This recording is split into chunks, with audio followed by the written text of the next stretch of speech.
boit du rhum depuis 4 heures, fait qu'il fait des jokes cochonnes. Y'a-t-il quelqu'un qui veut manger ma saucisse? Pour l'épisode du jour, je pars à la rencontre du génial Pierre-Yves Roy Desmarais. Les moments où moi j'ai pris une pause du stand-up, quand j'ai retourné, je me trouvais meilleur. Pierre-Yves, pour vous le situer, c'est un peu le boss de l'humour et du stand-up au Québec. Pas une semaine que les employés de Facebook s'envoient des photos de toi en faisant « Oh, ça faut que je sois dans la vidéo, man! » C'est des robots, tu comprends? Mais c'est aussi un créateur de contenu hors pair. Avec près de 300 000 personnes qui le suivent sur les réseaux, il connaît les rouages pour faire rire, créer du lien et tisser une audience digne de ce nom. Dans cet épisode, vous allez apprendre comment identifier les forces de votre personnalité pour susciter l'intérêt, la méthode atypique que Pierre-Yves utilise pour pousser au maximum sa créativité, et surtout pourquoi votre but devrait être de pouvoir alterner les périodes de rush et de prise de recul pour pousser au maximum votre productivité. Alors c'est parti pour une sacrée rencontre avec Pierre-Yves et je vous souhaite un bon visionnage. Salut Pierre-Yves. Allô? Comment ça va? Ça va bien, toi? Bah écoute, je suis très content. C'est un vrai bonheur de t'accueillir sur le podcast. Ben oui. Écoute, moi je t'ai découvert pendant le confinement depuis la France avec Yes. ces magnifiques petites capsules vidéo que tu faisais. Ouais. Et je suis très content donc de t'accueillir là. Ben un c'est bonheur. gentil, merci.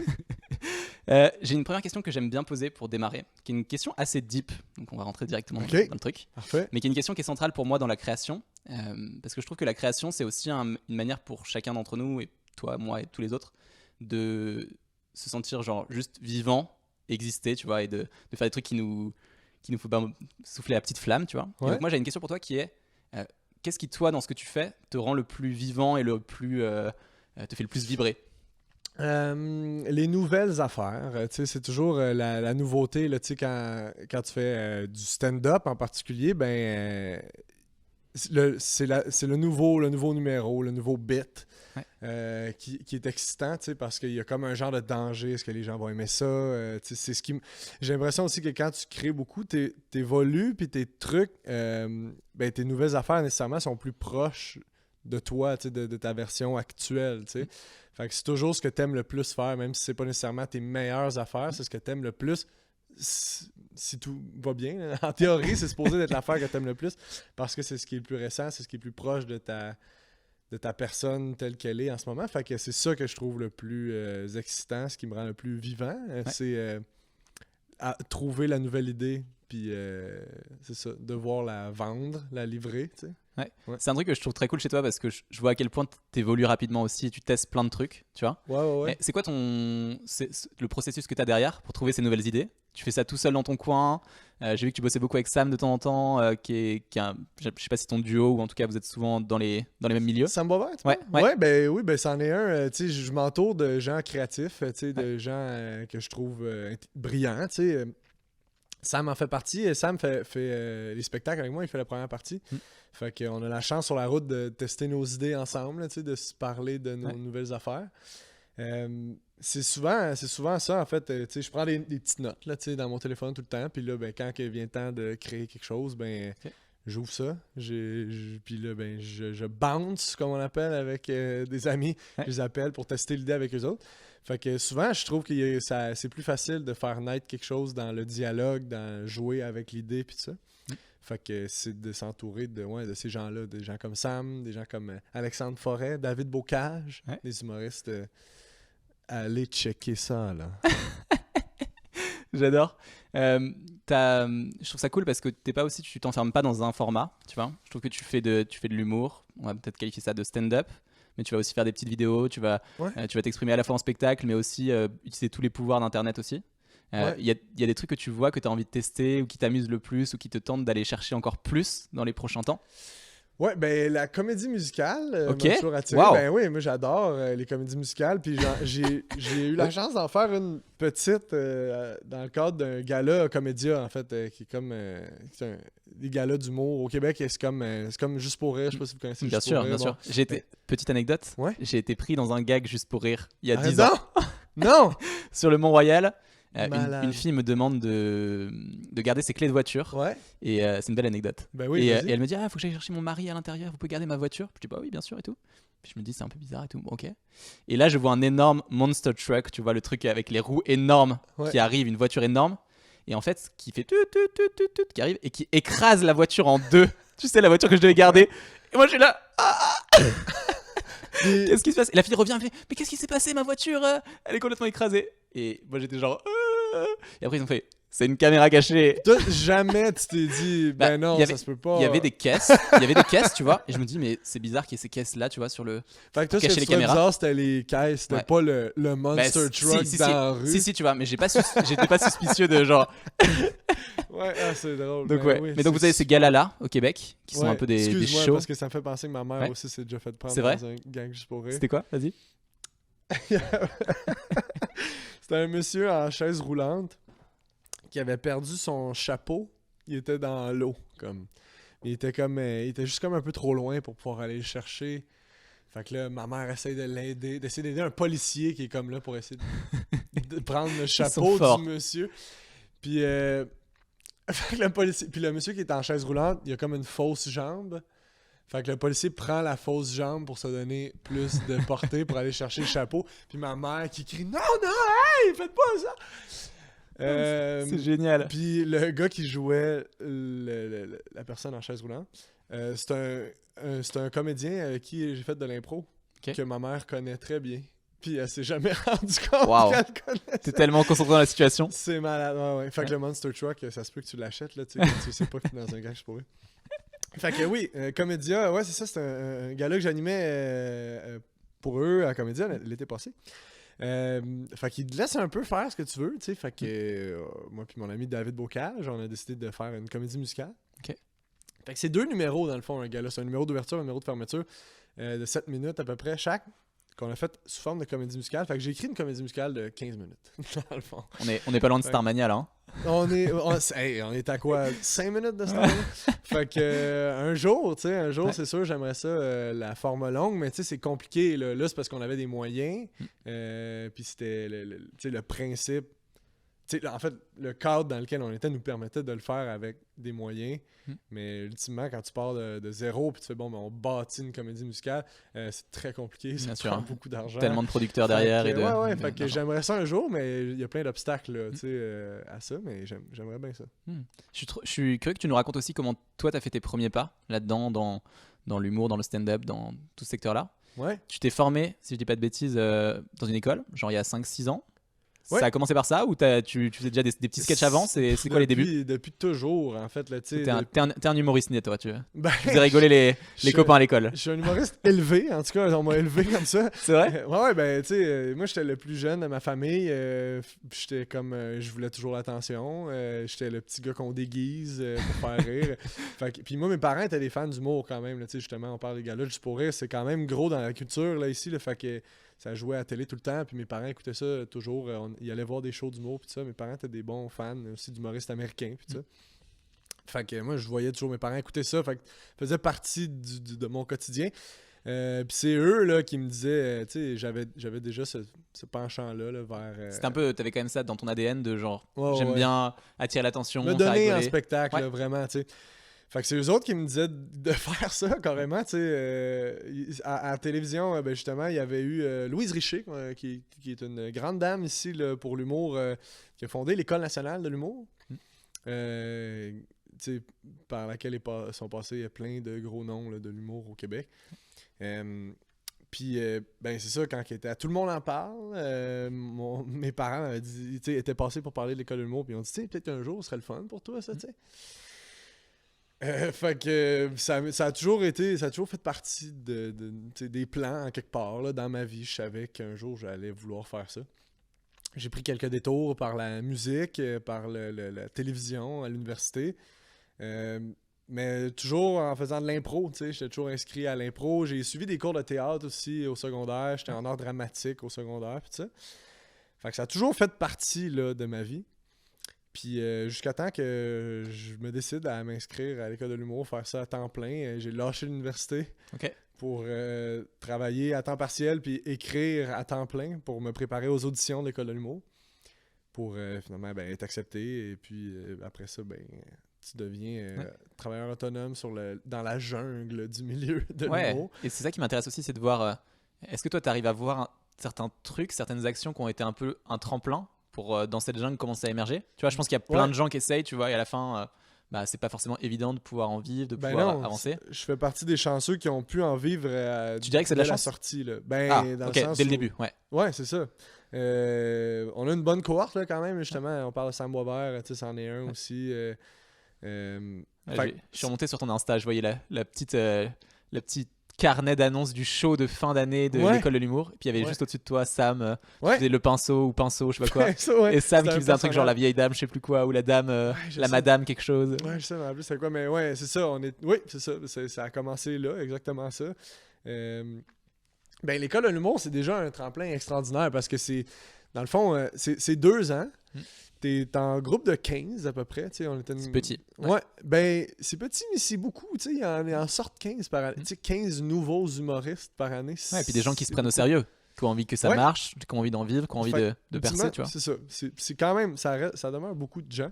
Mais nous autres, on avait une cohorte très talentueuse. Puis c'est une chance extraordinaire de passer 2 ans avec des gens créatifs, vraiment brillants, qui ont tous le même objectif, là, c'est de se dépasser, d'explorer. Ce qui n'est pas nécessairement permis de faire quand tu suis la route des bars. Les soirées d'humour, les plateaux, comme ils appellent, à Paris.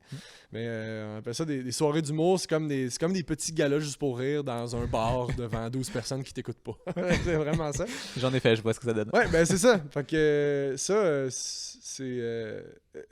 c'est un autre chemin qui est plus difficile parce que c'est la jungle. Il faut que tu ailles chercher l'attention de des gens qui n'ont pas nécessairement le goût de t'écouter. Tu passes entre 2 humoristes, des vieux routiers qui font des numéros rodés pour les bars, là, vraiment. Fait que tu peux pas arriver avec des propositions un peu champ gauche, des affaires bizarres. Tu peux pas vraiment essayer ça là. Fait que l'école de l'humour, c'est un endroit parfait pour ça, pour explorer, faire des numéros comme Pinceau, dont on a fait la mention. Là, c'est un personnage. J'avais une petite casquette, un chandail fluo, puis je faisais juste des jokes de bisoune. Une bisoune, je sais pas. Non. C'est un, et pourtant, pénis. Je suis venu beaucoup au Québec, mais je l'ai pas celle-là. Ok, ben, c'était vraiment un mot niaiseux pour dire pénis. D'accord. Fait que c'est des jokes de pénis, vraiment poche, mais que lui trouve crampante. Puis entre chaque joke, il fait jouer une petite chanson sur son clavier, puis il danse. C'était vraiment stupide. Je pense que c'était très drôle, là, mais c'était vraiment stupide. C'est le genre d'affaire que tu peux pas faire dans un bar. Tu peux pas arriver dans un bar déguisé, plugger ton clavier, essayer ça. Tu sais, en France, vous avez quand même, pour avoir été juste faire quelques plateaux quand même, mais il y a des personnages là, dans les soirées d'humour, ce qu'on a vraiment pas nous autres au Québec. Là, tu te fais regarder un peu. Ouais, t'as quand même un cadre et c'est dur d'en sortir, quoi. Ouais, exact. Fait que de baigner là-dedans, dans essayer des affaires avec du monde de ton âge qui veulent essayer des affaires, pousser la note plus loin, ben c'est le fun aussi parce que c'est tout du monde qui ont un fin palais d'humour, tu sais, qui ont un bon, qui connaissent l'humour, tu sais. Fait que essayer de faire rire ces gens-là, c'est beaucoup plus difficile. Fait que ça te demande d'aller plus loin, tu sais, que d'aller dans un bar puis faire rire avec une bonne joke de cul, puis là, tu sais. C'est clair. Et du coup, t'as l'impression qu'à la sortie de l'école, ça t'a déjà ouvert des portes, des opportunités qui t'ont amené ensuite à faire une scène, puis une scène, puis une scène, puis une scène, puis un show. Comment ça s'est passé, tu dirais? Tu veux expliquer un peu les morceaux tremplins? Ouais, ben dans le fond, un des moments charnières, c'est le spectacle des finissants de l'école de l'humour qui se passe au Club Soda. Il y a plein de producteurs qui sont là. Dans le fond, l'industrie se déplace pour aller voir les nouveaux visages. Puis il y a Louis Morissette qui est un producteur ici au Québec qui fait beaucoup d'affaires, qui avait le goût de m'aider. Il savait pas comment exactement. Il m'a demandé, m'a invité dans son bureau chez KO au centre-ville. C'est vraiment, mais tu dois flipper à ce moment-là. Ouais. Déjà, le show où il y a toute l'industrie qui vient, tu te dis, ok, il faut que je sois bon et quand même beaucoup de pression aussi à ce moment-là. Et après, tu as envie de bien performer. C'est ça. Puis là ben, ça a commencé juste par lui qui dit, ben, j'aimerais ça t'aider, j'ai pas de plan, mais je peux te faire des auditions pour des émissions de télé produites par sa boîte. Puis ça a fonctionné. J'ai commencé à avoir quelques gigs télé. Puis à travers ça, ben, il y a le ZooFest qui est comme le petit festival de Juste pour rire qui a beaucoup de chance à la relève, qui ont été super gentils avec moi, qui m'ont laissé faire des shows solo chaque été. Puis t'avais eu un prix du public de ce j'ai gagné quelque chose comme ça là, prix pour mes 2 shows 2 années de suite. Tu sais, c'est le fun, ça, c'est un bel objectif de te dire, ben au ZooFest, je vais avoir une nouvelle heure de matériel. Fait que puis que t'offres cette tribune-là, ben là, ça, c'est extraordinaire. Fait que ça fait partie des belles opportunités. Puis à travers ça, ben à tous les soirs, je suis dans les soirées d'humour, là, tu sais, vraiment... Tu fais tes gammes. Ben ouais, 8 shows par semaine, des fois, là, tu sais. Des fois, t'en fais plusieurs par soir. Fait qu'il y en a partout à Montréal, là, tu sais. Fait que tu peux facilement remplir ta semaine, tu sais. Fait que c'était ça que je faisais à longueur de semaine. Je tournais dans des petites émissions, par-ci, par-là, puis je faisais des soirées d'humour tous les soirs, ouais. Il y a des moments où t'étais rincé, fatigué? Ben oui, Parce que ça va être Enfin, moi, ouais. je vois plein de gens, etc. On est tous quand même, j'ai l'impression, à la limite, on court. Tu sais, t'es un peu au sommet d'une montagne et t'avances, t'essaies Ouais. de progresser dans la création, mais à tout moment, tu peux tomber à gauche ou à droite Ouais, parce que ça peut être très intense aussi. Ben oui, puis des fois, ça devient difficile de savoir c'est pourquoi que tu fais ça. Là, tu sais, parce qu'ultimement, dans les soirées d'humour, tu rodes du matériel que tu accumules, mais tu sais pas qu'est-ce que tu vas faire avec Ouais. au bout du compte. Là, tu sais. Fait que oui, il y a eu des bouts où j'étais fatigué, et surtout juste avant la pandémie, en fait. Là, tu sais, j'animais une émission de télé à Radio-Canada, une émission jeunesse, où c'était tourné en bloc, tu sais, sur 2 mois, c'était 30 épisodes T'es de rincé. sketch. Ouais. Fait que j'animais, je faisais les intros, tout ça, qu'on tournait à, tu sais, tu sais, des journées de 12 heures de tournage. On va ça faire des sketchs le lendemain. Puis le soir, ben, tu te lèves à 6 heures le matin, tu finis à 6 heures le soir de tourner, puis le soir, ben, tu t'en vas faire des soirées d'humour. Fait que tu te brûles, t'écris des nouvelles affaires, puis tout ça, mais tu sais pas trop pourquoi, tu sais, ultimement. Tu le fais par passion, là, dans le fond, mais je veux dire, c'est dur de coller ça à, ben, ça va être pour un show en telle date, tu sais, parce qu'il y avait pas de plan encore à l'horizon pour le one-man show, là, la tournée, puis tout ça. Ouais, Mais je savais qu'un jour, ça allait être ça, tu sais. C'est des moments où tu as du mal à zoom out, quoi, à prendre du recul et se dire Exact. ok, c'est cool, je fais des choses, je fais mes gammes, je suis présent et je crache pas dessus. Exact. Mais ouais, il y a des moments où il faut prendre ce recul là aussi. Ben oui, puis, tu sais, puis ultimement, tu sais, je dis ça, mais tu sais, je savais très bien que mon objectif, c'était d'avoir la tournée, là, tu sais, d'avoir mon show solo, puis de faire la tournée du Québec avec. Là, tu sais. Est-ce que tu as des choses que tu mets en place aujourd'hui pour observer aussi ces moments où tu te brûles, où tu crames de l'énergie et oui, en faire beaucoup, tu vois, mais aussi savoir dire stop quand il faut pour arriver à faire vraiment les choses qui sont importantes pour toi? Ben oui, parce que là, j'ai la chance de pouvoir dire non à des trucs. Tu sais. C'est vraiment ça. C'est un luxe là, de pouvoir dire non à des opportunités, des belles opportunités auxquelles sur lesquelles j'aurais sauté là, il y a quelques années. Tu sais. C'est quoi Fait- les filtres que tu utilises pour dire non à ça et oui à d'autres? Faut vraiment que ce soit dans le plaisir. Tu sais. C'est vraiment ça. Tu sais. C'est le seul critère. C'est vraiment le plaisir. Parce que tout ce que je fais, je veux le faire à 100%. Tu sais, Là, t'es à 100% là? En ce moment, 100%. T'as pas idée. Nickel, j'adore. Ouais, non, mais vraiment, tu sais. On va tout essayer ce de mettre du plaisir alors. je me suis mis rien d'autre dans la journée, je vais être en forme. Super. Non, mais c'est ça pareil, tu sais. Je veux faire les choses à 100%. Je veux pas juste que ce soit du bel exposure puis être à la télé juste pour être à la télé. Je veux pouvoir l'écrire moi-même, m'investir dedans, même si c'est juste pour une petite présentation de 2 minutes dans tel truc, tu sais. Fait que je dis oui aux affaires qui me tentent vraiment parce que dans chaque truc, je plonge là, tu sais, à 100%. Fait que c'est comme ça que je sélectionne. Vraiment, c'est par le plaisir. Mais ça, c'est un luxe qui s'obtient avec le temps, avec la notoriété. Tu sais, je suis vraiment chanceux là, de pouvoir dire non à ces affaires-là. Tu sais, il y a des opportunités auxquelles je rêvais là, quand j'étais plus jeune. Là, Ouais, je trouve ça vraiment cool. Et tu vois, le fait que tu dises que c'est un luxe, c'est important aussi. Moi, je pense souvent à ça en termes de... c'est pas parce que tu peux pas avoir ton idéal de vie créative maintenant qu'il faut pas quand même essayer de tendre vers ça. Et donc effectivement, si tu as le luxe après, c'est bien, tu l'as pas au début. Ben oui, mais puis- c'est quand même important de se projeter vers ça, tu vois. Au début, tu vas dire oui à des opportunités que tu peux... Parce que t'as pas le choix et parce que tu as aussi besoin de manger de la soupe à la fin du mois. Oui, Mais mais faut quand même garder ça en c'est tête, quoi. ça. C'est un peu une étoile, quoi. Ben, puis un des défis aussi, c'est de le faire dans le plaisir, tu sais, puis d'être reconnaissant, en fait, des opportunités que tu as, tu sais, même si tu, en théorie, l'as accepté juste pour arriver à la fin du mois, il faut quand même que faut pas que tu le fasses en te disant, ben, un jour, je n'aurai plus besoin, tu sais. Faut toujours que tu sois reconnaissante de la position dans laquelle tu es, je pense, pour pouvoir progresser. Si tu fais juste penser à où tu aimerais être, ben tu vas juste être malheureux toujours parce que tu seras jamais content d'être tout ce que tu es en ce moment, tu sais. Je sais pas si tu comprends ce que je veux dire. Bien sûr, je comprends. Je suis immensément d'accord avec ça. Ouais.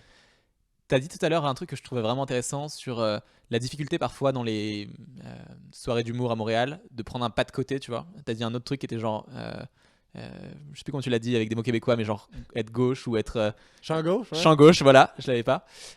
Et c'est un truc que j'aime beaucoup chez toi et dont j'aimerais qu'on parle Ouais. rapidement. Enfin rapidement, pas forcément, mais dont j'aimerais qu'on parle, qui est vraiment ce côté un peu audacieux que t'as de tenter des trucs, de faire des trucs un peu liés à la folie, l'insouciance, tu vois, et de se dire ok, mais complètement, on s'en fout du regard des autres Ouais. et on fait juste ce qui nous fait kiffer. Ouais. Et comment ça aussi ça revient vers ton travail derrière, parce que cette folie là elle plaît aussi aux gens, je pense, parce que t'es toi-même, tu vois. Ouais, ben ça a été une belle réalisation en fait de me rendre compte que ça servait à rien d'essayer de faire la chose que les gens allaient aimer. Dans le fond, les affaires que les gens ont le plus aimé, c'est les affaires que moi j'aimais le plus. Tu sais, Ça se sent. Ben, tant mieux, tu sais, vraiment, parce que c'est le plus beau compliment que je reçois, c'est quand les gens viennent voir mon show, mes amis viennent voir mon show, puis ils me disent ça te ressemble tellement, tu sais, parce que le show va bien, je sens que ça clique avec le monde, puis je sens que je me travestis pas ou que je fais pas quelque chose qui me plaît pas, tu sais, je vais vraiment à 100% dans ce qui, moi, me fait plaisir. Puis ça, je pense que c'est une genre de liberté qui m'a été amenée par les vidéos sur Internet, tu sais, ultimement, Ok. même si moi, c'est la scène, l'affaire que j'aime le plus, ben, je pense que le fait d'être comme acculé au pied du mur, d'être forcé à utiliser ton instinct de survie pour faire rire, ben ça fait ressortir les affaires naturelles chez toi. En tout cas, moi, ça a été le cas pour les vidéos sur Internet. Puis ça m'a amené une genre de confiance, une genre de liberté où je pense que pour moi, le moment où j'ai réalisé que c'était la bonne voie, c'est-à-dire de vraiment écouter 100% ce qui, moi, me plaisait, c'est à Juste pour rire, il y a 1 an et demi. On avait appris que j'étais programmé sur un gala, puis j'avais appris qu'il y allait avoir personne dans la salle. Personne. Ouais, parce que il y a Ok. les salles de spectacle fermaient, en fait, une semaine avant le tournage. Genre t'allais jouer du gala. devant personne. Ok. Puis ils Wow, pouvaient pas pas facile. déprogrammer les galas, tu sais, ils pouvaient juste pas annuler. Fait Ouais, que ça passe à la télé peut-être et du Exact. coup, ouais. c'est ça, puis c'est tout déjà prévu, puis ça, puis c'est de l'argent qui a été investi là-dedans, fait qu'ils pouvaient juste pas tirer la plug. Fait que ils ont fait, ben, on va le faire devant pas de public, dans le silence, puis on va rajouter des rires au montage, Wow. ce qui est dégueulasse. Tu sais, Et ce qui a puis- pas de bon Pour sens. toi, t'as aucune réaction alors que en tant que humoriste stand-upper, tu t'appuies sur ça aussi pour faire ton Ben, show, quoi. pour moi, c'est juste impossible. Tu sais, ça fait juste partie intégrante du numéro. Là, tu sais, tu peux pas juste jouer. Tu peux pas juste faire. Tu sais, tout passe par la réaction du monde. J'imagine tu le sais. réalisateur derrière qui se dit ok, là cette blague est plutôt drôle, je vais mettre un peu plus de rire. Mais c'est comment ça, tu le juges gars dans ça? la salle de montage qui est comme. Moi, j'ai fait. Fait que je vais mettre ha. Tu sais, c'est ridicule. Fait que, bref, moi, ça me tentait pas de faire ça. Fait que je leur ai dit, je vais faire un numéro où je parle du fait qu'il y a personne dans la salle en ce moment. Tu sais. Puis ils voulaient pas au début. En fait, ils voulaient pas jusqu'à la dernière minute. Là, tu sais, moi, je leur ai dit, je vais me présenter aux répétitions l'après-midi, je vais vous le montrer, le numéro là, tu sais, que je veux faire. Puis j'ai été, ils ont aimé ça, finalement. Fait que je l'ai fait. Fait que c'est un numéro où, en gros, je fais juste accuser toujours qu'il y a personne dans la salle. Tu sais, je fais semblant qu'il y a du monde au début, puis là, à un moment donné, je fais comme non, il y a personne. Filme, puis là, la caméra se tourne, puis il montre la salle vide, tu sais, alors que ça fait 1 heure que tu écoutes l'émission de TV, puis tu vois du faux public, puis tu entends des faux rires. Puis là, soudainement, je dis non, il y a rien de vrai La là-dedans. supercherie est révélée. Ben, exact, puis moi, ça me plaisait, tu sais, puis j'étais pas capable de le faire autrement que ça, tu sais. Puis c'est là que je me suis rendu compte que j'avais vraiment progressé, où je choisissais tellement mes projets ou tu sais, les directions que je prenais par le plaisir que ça me procurait, que j'étais juste incapable de me motiver à faire quelque chose qui me tentait pas, c'est-à-dire d'aller en avant puis de faire semblant que ça allait bien devant un public inexistant. Ça, Fait que la seule manière de le faire, c'était de m'écouter puis d'accuser le fait qu'il y avait personne. Fait que ça c'est venu avec les vidéos sur Internet, avec la confiance que ça m'a amené puis tout ça. Puis c'est ça, c'est un beau cadeau de la vie, je pense. Ouais. Tu sais, c'est ça. Ouais, je trouve ça génial parce que tu te respectes aussi vachement en faisant ça. C'est-à-dire que tu vas pas aller te vendre ou en tout cas faire quelque chose qui te parle pas juste parce qu'on t'a demandé de le faire et qu'il y a eu cet engagement, etc. Ouais. Tu vas te dire ok, ben non, je me sens pas de jouer devant une salle vide, ou en tout cas pas dans les règles que vous avez édictées. Du coup, je vais le faire à ma façon. Ouais, mais puis tu sais, c'est plus facile à dire qu'à faire, tu sais, avoir cette confiance-là en ses moyens, tu sais, je pense que ça vient avec tu sais, le temps, avec beaucoup de pratique, d'être bien entouré, tu sais, aussi. C'est une super leçon, je trouve, pour les gens qui écoutent aussi le podcast, de se dire sais, je sais pas comment t'étais toi à tes débuts, et peut-être un peu plus confiant que la moyenne avec le fait que t'aimais te montrer en spectacle, etc. Mais t'as beaucoup de gens qui, je pense, ont toujours du mal à avoir cette confiance de se dire, ok, je vais être moi-même, ok, je vais me montrer tel que je suis, Ben oui. ok, je vais sur les réseaux sociaux, mais je montre pas une façade, tu vois. Je montre Ouais. ce que j'ai là, quoi, dans le cœur. C'est hyper dur, tu vois. Ben et je trouve ça bien que t'aies ce témoignage-là de dire, allez-y, et allez-y pleinement, Mais quoi. puis ça prend du temps, tu sais. Faut pas penser que parce qu'on n'a pas cette confiance-là en partant, ça arrivera jamais ou C'est que t'as pas ce qu'il faut. Tu sais, c'est pas vrai, là, tu sais, ça vient avec Ouais. le temps. Tu sais, fait que- Ouais. Tu vois, moi, je vois dans mon parcours, je me faisais cette réflexion-là il y a pas longtemps. Aujourd'hui, tu vois, je donne beaucoup de, je sais pas comment on peut appeler ça, de conférences en ligne ou d'ateliers pour aider des créateurs. Ouais. Tu vois, je fais ça en ligne, pas mal. Et je sais qu'il y a 2 ou 3 ans, ça me terrifiait. Tu sais, l'idée de se dire, t'es devant 150 personnes ou 200 personnes, 300 personnes, et tu parles et tu donnes des choses, tu essaies d'apprendre des choses à d'autres personnes. J'étais tétanisé, tu vois, vraiment, ça me Ouais. faisait peur. Et en fait, je me rends compte qu'il y a eu certains moments dans mon expérience, dans mon parcours, où j'ai commencé à faire un petit pas vers ça, puis un autre, puis un autre, puis un autre, qui fait qu'aujourd'hui, ok, je me lève dimanche matin, on va faire ça, puis ça va le faire très bien, tu vois. Ouais. Et cette confiance-là, comme tu dis, elle se bâtit, et c'est important de se rappeler que ça commence par des Ben petites ouais. actions avant d'arriver à je fais le gala et je suis hyper chaud, etc. Il y a toujours aussi le temps de construction de cette confiance avec des tests et des essais. Complètement. Puis aussi, il faut le faire avec cet objectif-là aussi de progresser. Tu sais, je pense que ça, tu sais, même si j'ai pas toujours eu cette confiance-là ou ce jugement-là, ben, ça a toujours été au meilleur de ma confiance, au meilleur de mon jugement, tu sais, de le faire le plus possible, de tout faire à 100%, pas en me disant « Ah, un jour, je vais être capable de le faire avec confiance. » Tu sais, c'est pas comme ça que ça fonctionne. Faut que tu y ailles à 100%. Puis il y a des moments où moi, je pensais, tu sais, dans mon souvenir, j'étais comme « Ah, ça, je pense que c'est la meilleure... » Tu sais, mettons, il y a 4 ans, faites quelque chose que j'étais comme « Ah ouais, là, ça, c'est une des bonnes affaires que j'ai faites. Je l'ai faite avec confiance. Ça me ressemble, puis tout ça. » Puis aujourd'hui, tu réécoutes ça, puis tu fais « Ah, c'est ordinaire, là, tu sais. » Mais j'y étais, puis il a fallu que je passe par cette étape-là, tu sais, évidemment. Tu sais. Ouais, et puis tu sais, c'est aussi le truc, un truc que j'ai envie moi, de creuser un peu plus dans mes réflexions sur la création, la créativité, etc. C'est ce truc d'être pionnier et d'essayer d'explorer des chemins un peu plus, tu vois. Ouais. Moi, je me rends compte que c'est pas forcément faire des choses complètement nouvelles, mais quand toi, dans ton propre parcours, toi ou moi, hein, tout le monde, je veux dire, dans ton propre parcours, tu peux essayer de dépasser un peu, de repousser un peu ce que tu savais faire et chaque fois d'aller un peu plus loin. En fait, c'est là où à la fin, tu finis par vraiment sortir des sentiers battus et faire un truc qui les gens ils te regardent et disent putain, waouh, Pierre-Yves, c'est complètement différent de ce que d'autres font. Ben, Mais ça part d'un truc au ouais. début où tu es sur le chemin à côté, puis tu commences à aller un petit peu dans la neige, et puis. Ben, ouais, puis ça, j'ai l'impression qu'en fait, ça. Non, ça s'invente pas, ça non plus, tu sais, la capacité à défricher des nouveaux chemins. Là, tu sais. J'ai l'impression que il faut. Tu sais, si on prend l'exemple de l'humour, ben, il faut en écouter énormément, puis avoir le désir profond d'être original. Pour aller, tu sais, je peux pas juste m'asseoir devant mon ordi, avoir écouté 4 shows d'humour dans ma vie, me dire peut-être que j'aimerais ça faire du stand-up, mais faire quelque chose de différent. Puis là, juste être comme ah là, ça c'est différent. Tu sais, c'est rien ça dans le fond. Là, tu sais. Même si tu essayes, ça veut rien dire. Tu sais. Ultimement, je pense que c'est plus inconscient que ce qu'on pense. Là, tu sais. J'ai l'impression qu'il faut que tu en consommes beaucoup, puis que tu aies le désir profond d'être original, puis de sortir du lot, pour que naturellement, tu aies dans les zones où toi, tu as envie d'aller, puis qu'un jour, quelqu'un va te dire « Hey, c'est très original », puis toi-même, tu vas faire comme « Ben, il me semble que c'est pas si c'est ce que je voulais faire, c'est pas j'ai pas essayé de faire quelque chose de bizarre. » J'ai l'impression que les gens qui font des trucs bizarres, c'est pas en se disant « Qu'est-ce que je préfère de bizarre? » C'est parce que naturellement, ils ont été menés vers ça. T'sais. Fait que je pense qu'il faut aussi se mettre dans une position où tu vas pouvoir faire ces mouvements-là, d'être prédisposé à aller dans des zones différentes. T'sais.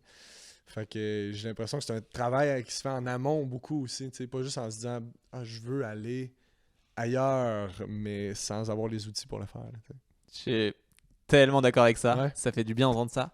Et je trouve que tu as aussi une logique de. Tu sais, avant de sortir du moule et de casser ça, tu as aussi juste le comprendre, comme tu dis, et, aller te dire c'est quoi les codes du milieu dans lequel j'évolue, qu'est-ce qui se passe, qu'est-ce qui existe, qu'est-ce qui n'existe pas, et ensuite t'en affranchir en disant c'est quoi mon unicité, c'est quoi qui me rend moi original par rapport à tout le reste. Hop, je vais aller creuser un petit peu ça, un petit peu ça, un petit peu ça. C'est vraiment ça, je trouve, l'important, c'est de trouver toi, c'est quoi ta voix, tu sais? Ultimement, c'est pas d'être comme, ben là, il y a personne qui fait de l'humour avec une perruque sur la tête puis un t-shirt qui dit Zoupi. Fait que je vais faire ça. Tu sais, je pense pas que c'est le même, ça se passe. Faut que tu te creuses en dedans de toi, tu sais, puis c'est là où naturellement ça va te mener en quelque part où personne est parce que y a personne qui est comme toi, dans le fond. T'sais. J'ai une question pour toi par rapport à ça. Ouais.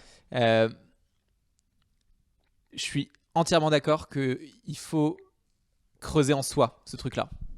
Et la question que j'ai, c'est est-ce que toi, tu as des pratiques ou des choses que tu fais pour justement, dans ton quotidien ou dans ton année ou dans ton parcours, tu prends du temps pour aller creuser ça et te dire, ok, qu'est-ce qui me parle et qu'est-ce qui est unique en moi, tu vois? Ça peut être des trucs tout cons, tu vois, de se dire, bah, tous les jours, je me dis, je prends un temps avec un papier ou sur mon smartphone, ou, tu vois. Mais ça peut être aussi des choses plus profondes où tu te dis, bah, régulièrement, je vais faire ce travail d'introspection et de voir inside. Ben, et je pense que c'est une affaire de pulsion, tu sais, j'ai l'impression que c'est une affaire, c'est comme respirer, là, dans le fond. Tu sais, je pense que ça te prend des moments où tu t'inspires avant d'expirer, là, tu sais. Fait il y a des moments où faut que tu ralentisses, tu sais, que tu t'écoutes ta vie, ou que tu vives une vie, tu sais. Puis moi, ce qui m'a fait progresser beaucoup, ironiquement, c'est la pandémie, tu sais, le fait d'être obligé d'arrêter de justement de t'étourdir à faire des shows tous les soirs, de tourner dans le jour, de juste être fatigué puis de foncer la tête baissée, tu sais, ça te force à regarder autour aussi que t'en es, toi, tu sais. Puis de faire justement les vidéos où ce que t'es poussé à juste créer quelque chose de nouveau, ben là, une fois que t'as justement t'as inspiré, que tu t'es levé la tête, ben là, tu refonces dans cette espèce d'esprit créatif-là où il faut que tu crées des nouvelles affaires. Puis là, tu es sur l'instinct. Là, tu overthink pas les choses, tu es sur l'instinct. Puis là, quand tu prends une pause de ça, ben là, tu regardes ce qui en est ressorti. Puis là, c'est un peu là que j'ai réalisé, le petit côté foufou, le côté les bras mous, toutes ces affaires-là, c'est des atouts que je savais pas que j'avais, l'aspect physique de tout ça. Puis ça, ben, ultimement, ça s'est transposé sur scène, tu sais. Puis sur scène, c'est la même chose. Il y a des moments où je grind, tu sais, des moments où je veux écrire de nouvelles affaires, où je veux pousser le show plus loin. Puis il y a des moments où il faut que j'arrête, puis que j'aille prendre une marche, lire un livre, tu sais, prendre des journées vraiment pour juste vivre ta vie, tu sais. Tu arrives à le faire? Wayne Gretzky, l'été, il rangeait son stock de... Wayne Gretzky, tu connais? Non. Excuse-moi, non, vas-y, je te demande parce que... Canadien. Ouais, je te demande comme ça, moi je connais aussi les références, mais je les ai pas toutes. Vas-y. Wayne Gretzky, c'est le meilleur joueur de hockey de tous les temps. Ok. Il jouait où? Au Canadien? Non, il n'a jamais joué pour les Canadiens. Il a joué pour les Oilers, les Rangers, les Kings, les Blues, brièvement. C'est pas important. Mais bref, c'est lui qui détient tous les records, là, vraiment, de la Ligue nationale de hockey. Lui, l'été, là, il lâchait complètement le hockey. T'sais. Il rangeait son stock, puis il jouait au baseball, il faisait d'autres affaires. Puis l'hiver, ben, il retournait au hockey, puis il était meilleur. Je trouve qu'il y a des belles leçons à tirer de ça. C'est important d'arrêter des fois. T'sais. Les moments où moi, j'ai pris une pause du stand-up, quand je retournais, je me trouvais meilleur parce que j'avais mûri, parce que ça avait eu le temps inconsciemment de mijoter. Je suis pas juste comme assis devant le mur à me dire qu'est-ce que j'ai fait de bien? Comment, tu sais, où est-ce que je suis rendu dans la vie? Je pense que ça se passe, c'est caché, là, tu t'en rends pas compte, mais quand tu y retournes, quand tu replonges dans le stand-up, tu vois, il y a quelque chose de différent à propos de moi, j'ai évolué, tu sais. Ouais. C'est un peu sortir de l'eau avant de replonger un moment, quoi. Exact. Et est-ce que du coup, là, si tu regardes l'année qui vient de s'écouler, ou la prochaine, ouais. Tu vas te dire, ok, il y a vraiment ces moments où je vais décider intentionnellement de mettre ce temps-là off, ou au contraire c'est très dur parce que on fonce, allez vite. Mon gérant me force à prendre des congés, puis c'est une bonne chose, je pense. Je me rends compte avec le temps là, que... Puis encore là, c'est un peu un luxe aussi, parce que j'ai ma tournée, ça va bien, les gens viennent voir le show, fait que je peux me permettre de prendre une pause puis pas me sentir que j'arrête de progresser, là, t'sais. Fait que ouais, ben ultimement quand tu planifies la tournée, ben le calendrier il se fait bien d'avance, fait qu'il faut que tu prévois d'avance tes congés. Fait que ouais, c'est ça qu'on fait là. C'est cool. Franchement, c'est super de t'entendre parler de ça aussi, de juste la pause. Ben ouais. Tu sais, on est en fin d'année, mais même de manière générale, on a besoin aussi de ce temps-là qui nous ressource et on fait d'autres choses, quoi. Ouais. comme ce fameux hockeyeur, tu vois. Ben, On va faire autre chose et on y revient après. Puis je sais pas si ça s'applique à tous les domaines créatifs, mais en tout cas pour C'est sûr. l'humour, j'ai l'impression que c'est tellement ancré dans ben oui, tu sais, toutes les formes d'art, c'est tellement ancré dans ta personne, tu sais. L'humour, c'est très... tu sais, un des principes de l'humour, c'est d'essayer de rendre ça, tu sais, effortless, là, tu sais. T'es sur scène, puis les gens ont l'impression que c'est naturel, que tu viens de penser à ça. Alors que pas du tout. Ben non, exact. Mais il y a une partie de ça, tu sais, c'est tellement proche de toi ce que tu livres sur scène que t'as besoin, toi, d'être dans une zone où tu peux amener ça ailleurs, tu sais. Fait il faut que humainement t'évolues, tu sais. Faut pas juste que ton humour évolue, faut que ton humain, ta personne, faut qu'elle évolue. Fait que pour ça, c'est important des fois d'arrêter d'être en spectacle tout le temps, tu sais, puis de vivre une vie normale, tu sais. C'est un peu comme... Pour moi, c'est ça l'entraînement hors glace. J'en mets toujours aux analyses de hockey, mais... C'est très bien, c'est une belle métaphore. Ben, pour vrai, tu sais, les gars, quand ils jouent pas, ils sont dans le gym, tu sais. Puis ils renforcent des muscles qui vont leur servir sur scène. Ben, l'entraînement de ça, ironiquement, c'est... en humour, ou tu sais, dans l'art en général, c'est de vivre, d'aller souper avec des amis. Tu sais, ça, c'est de l'entraînement. Sans te dire, ah, je fais ça pour m'inspirer, pour trouver une joke sur les... ravioli, c'est pas ça, c'est juste que ça prend ça pour évoluer. Il faut que tu évolues comme être humain pour que ton art suive aussi, tu sais. Fait que Je suis entièrement d'accord. Je trouve que c'est aussi nos expériences de vie qui viennent alimenter tout ce qu'on fait derrière dans la création, quoi. ben oui. Est-ce que sur ça, tu laisses pas mal le truc vagabonder ou est-ce que tu lui donnes une direction? Tu vois, genre, est-ce que tu te dis, là, on est fin 2021. Pour 2022, j'ai envie d'aller un peu plus vers ça en tant qu'évolution de mon être humain, entre guillemets, ou c'est beaucoup plus aléatoire et let's see les possibilités qui vont sortir? Ben le côté contrôlant en moi veut se dire, bon, c'est quoi la prochaine étape, là, tu sais, Ok. puis prévoir un peu. Mais en même temps, là où j'en suis là, le spectacle tel qu'il est là, il n'y a rien qui était prévu là-dedans. Tu sais, ça a toujours été... c'est accumuler du matériel avec le temps. Puis une fois que le matériel est tout collé ensemble, ben là, c'est comment je fais pour bonifier ça, créer une structure, tu sais, qu'est-ce que ça dit dans le fond, ce show-là, tu sais, le revirer à l'envers, puis faire, tu sais, qu'est-ce que dans le fond j'essaie de raconter avec ça. Fait que ça s'est fait naturellement sans me dire, ben là, je veux qu'il soit à cet endroit-là, à telle date. Tu sais, c'est pas comme ça que ça a fonctionné. Fait que je pense pas que ça va être ça pour les prochaines étapes non plus. Tu sais, je vais suivre justement ce que le plaisir me... Ouais, c'est ça ton vers cas, où le plaisir finalement. me guide, mais tu sais. Ouais. Ouais. Ça ressemble à quoi ton dimanche matin idéal?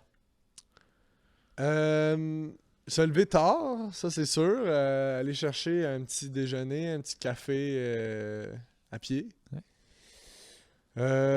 L'après-midi, activité libre, là, tu sais, jouer à NHL, à PS5 ou... Tu joues à quoi? C'est quoi Euh, tes jeux?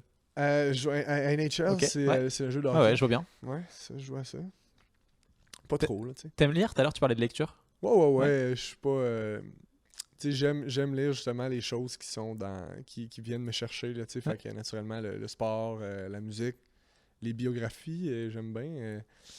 T'as une biographie à recommander que t'as aimé? Ouais, ben récemment, André Agassi. Waouh, très bonne biographie. C'est Elle est géniale. délicieux. J'adore ça. Ouais. Vraiment. Trop bien. Ouais, c'est ça. Ben, c'est important, tu sais, écouter de la musique. Tu sais, tout ça, se tenir au... J'aime ça, tu sais, prendre une marche, écouter de la musique, je trouve que c'est... je trouve que c'est comme... justement, ça fait partie du training, là. Je trouve que c'est comme... ça fait du bien. Puis de se tenir à jour, tu sais, puis quand je parle d'écouter de la musique, c'est pas d'écouter Weezer en 2001, c'est un peu aussi de se tenir à jour de ce qui se passe autour. C'est ça que j'aime de vivre à Montréal, c'est que c'est très vivant, il y a plein de bons jeunes créateurs. Fait que de plonger dans cette piscine-là, je trouve ça important, là, tu sais. J'ai une question un peu... on approche tranquillement vers la fin de l'interview. Ouais. J'ai une question, une première question que je voudrais te poser, qui est, est-ce que tu as l'impression qu'il y a des choses que toi t'as fait sur les dernières années qui t'ont permis d'avancer plus vite, de prendre un peu des chemins différents de tes pairs, d'autres gens qui faisaient de l'humour, et qui t'ont permis du coup de progresser plus vite et de sentir que tu vas plus vite vers le chemin que tu souhaitais atteindre? Ben,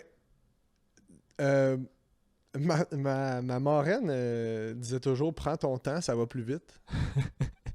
C'est très vrai. Je pense que le moment où ça s'est mis à s'accélérer, c'est le moment où j'essayais pas d'aller vite. Tu sais.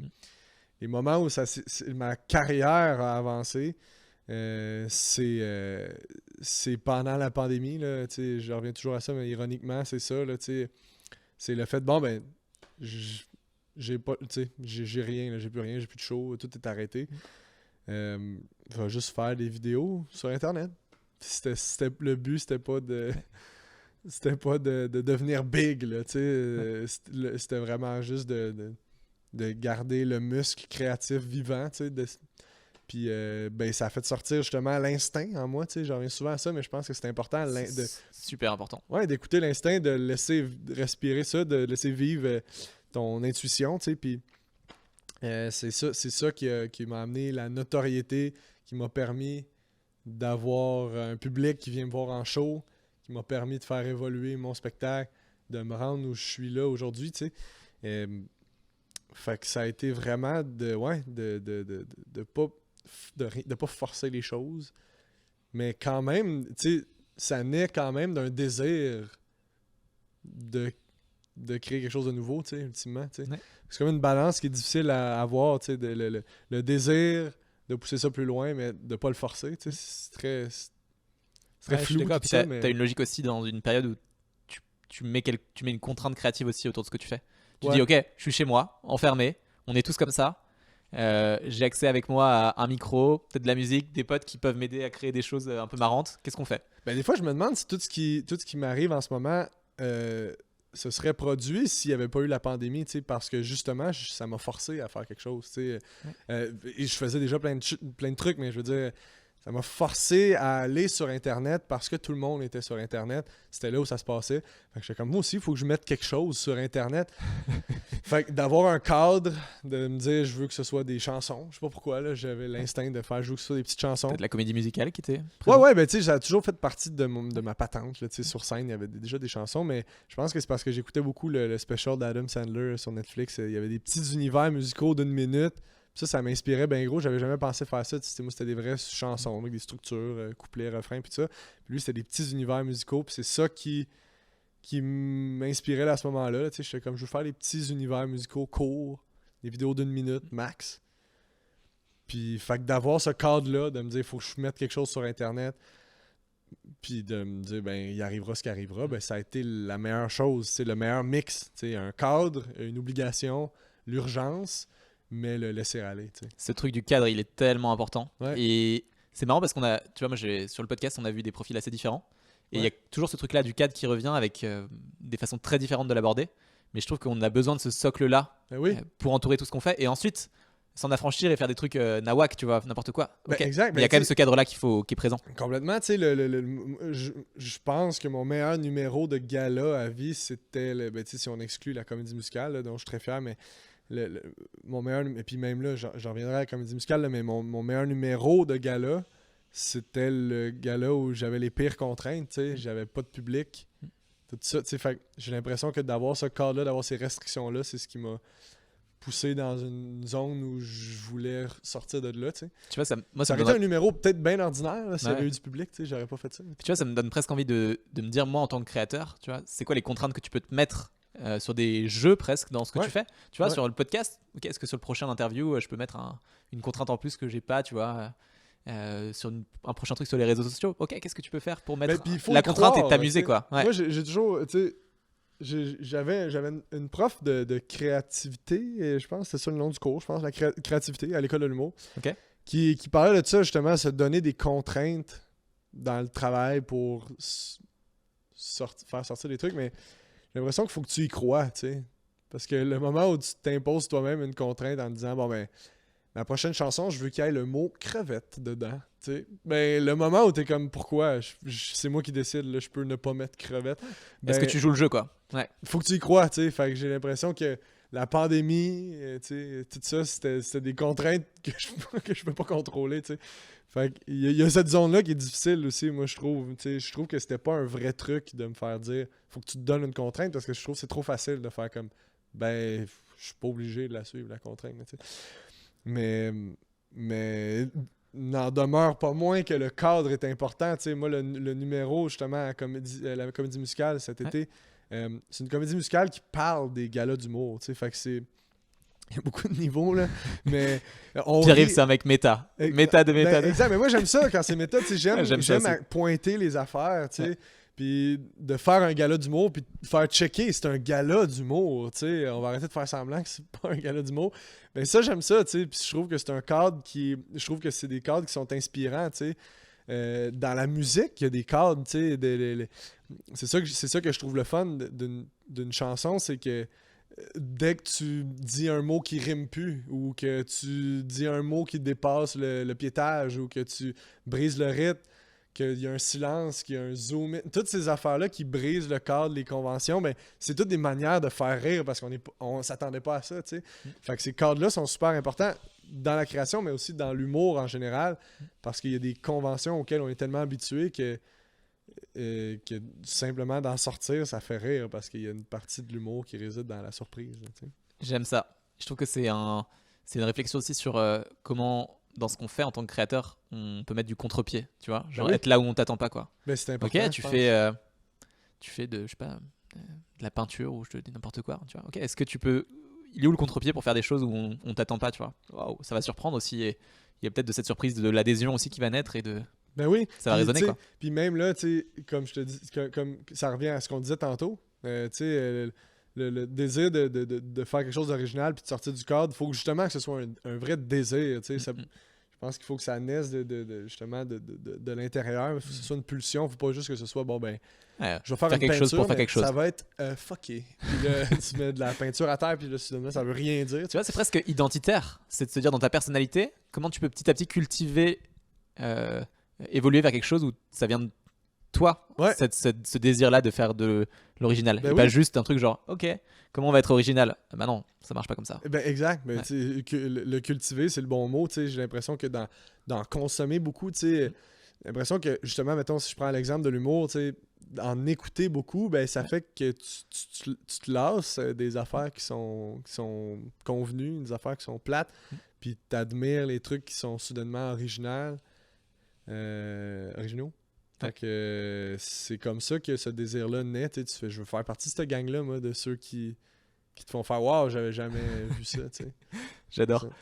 Quand tu regardes les prochaines années devant toi, t'as envie de mettre quoi c'est quoi les choses que t'as envie de mettre en plus dans ta vie et les choses que t'as envie de mettre en moins? Est-ce qu'il y a des choses que tu veux rajouter et des choses que tu veux enlever? Ouais, ben le stress, l'angoisse. Plus de ça? Ouais. Plus de ça, j'adore ça. Non, moins de ça. Plus de brownies. J'ai mangé un brownies hier, je trouvais ça vraiment bon, ça faisait longtemps. Plus de... Je sais pas. C'est très méta là. C'est très méta. Ouais, exact. Non, mais plus de... Je sais pas. Continuer, en tout cas, d'avoir cette rage-là, tu sais, ce désir-là de pousser ça plus loin, d'aller chercher... T'as un peu en toi le truc, tu sais, en anglais ils disent underdog. Tu vois, c'est le challenger un peu, tu vois, genre... Ben ouais. Tadam! Ben, j'ai l'impression que, tu sais, il y a... Ouais, mais en tout cas, ben, c'est parce que là, on ouvre une grosse... on ouvre une grande porte là ici, là, mais j'ai l'impression qu'il y a des gens... Je fais beaucoup de parallèles avec le sport parce que... Puis j'essaie de pas trop quand même me coller à ça, là, parce que j'ai l'impression qu'il faut pas que ça naisse de la compétition, là, tout ça, là, mais il y a quand même une partie de ça, d'être en compétition avec toi-même, là, le désir de te surpasser, puis tout ça, je pense que ça part tout de la même place, tu sais. Mais j'ai peur, moi, entre guillemets, là, entre gros guillemets, peur, là, de ça, d'être comme, bon, ben j'ai accompli ce que je voulais accomplir, fait que j'ai plus le goût de L'idée, me quoi. forcer, tu sais. Ok, ouais. Parce que si je suis si fier en ce moment du résultat de mon spectacle, c'est parce que j'ai toujours eu le désir de... Je veux faire quelque chose d'original, je veux aller chercher l'affaire, tu sais, qui me fait vibrer, tu sais. Le moment où tu l'atteins, puis que là, tu as ton show, puis ta tournée, ben là, c'est là qu'il y a des gens qui... Tu sais, on a plein d'exemples en tête là, de gens qui étaient super originaux à leur début, qu'on tripait, puis que là, quand ils sont devenus mainstream, sont devenus super ennuyants. T'as envie de te réinventer, toi. Ben ouais, je veux pas m'asseoir là-dessus, tu sais. Fait que si, c'est ça. Fait que si je veux plus de ça, ben si je veux plus d'une chose, ben c'est ça. C'est le désir, la rage. Tu sais, l'aspect underdog est intéressant parce que quand t'as le désir d'aller chercher la notoriété, puis d'aller chercher l'attention des gens, puis d'aller chercher le truc original qui va te faire sortir du lot, ben une fois que tu sors du lot, puis t'as plus cette énergie-là de l'underdog, justement, tu sais, fait que, c'est pour ça qu'il faut en sortir aussi, là, tu sais, faut pas que ça devienne une compétition, puis que ce soit par rapport aux autres, il faut toujours que ce soit par rapport à toi-même, puis je veux garder cette espèce de flamme-là, là, tu sais. Ouais. J'adore. C'est ça. Et une dernière question pour toi. Yes. Est-ce que tu as